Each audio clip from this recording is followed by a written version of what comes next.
Hi అండి. ఇదొక చిన్న పెరడి కదా! చిన్నప్పుడు మీరు వినే ఉంటారు. మళ్ళీ ఒకసారి గుర్తు చేసుకుందాం.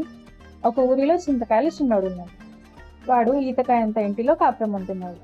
వాడు ఆపిల్ కాయంత ఆఫీస్‌లో పనిచేస్తున్నాడు. వాడికి జీడిపప్పంత జీతం. ఒకరోజు చింతకాయంత చిన్నోడికి జీడిపప్పంత జీతం వచ్చింది. దానిని తీసుకొని బీరకాయంత బీరువాలో పెడతాడు. దానికి తాటికాయంత తాళం వేస్తాడు. ఒకనాడు దొండకాయంత దొంగ దొంగతనానికి వస్తాడు. వాడు వచ్చి తాటికాయంత తాళాన్ని పగలకొట్టి బీరకాయంత బీరువా తీసి జీడిపప్పంత జీతం తీసుకొని వెళ్తాడు. అది చూసి మునక్కాయంత ముసల్ది చింతకాయంత చిన్నోడికి చెప్తుంది.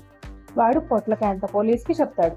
పొట్లకాయంత పోలీసు దొండకాయంత దొంగని పట్టుకొని జామకాయంత జైల్లో పెట్టి కాకరకాయంత కర్రతో కొడతాడు.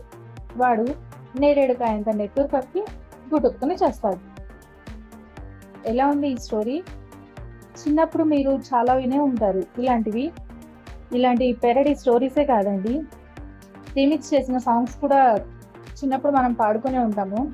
కానీ అవన్నీ ఇప్పుడు గుర్తు చేసుకున్నా, మళ్ళీ వాటిని తలుచుకున్నా చాలా హ్యాపీ అనిపిస్తుంది కదా! నిజంగానే ఆ రోజులు మళ్ళీ రావు. థ్యాంక్స్ అండి. Thanks for listening.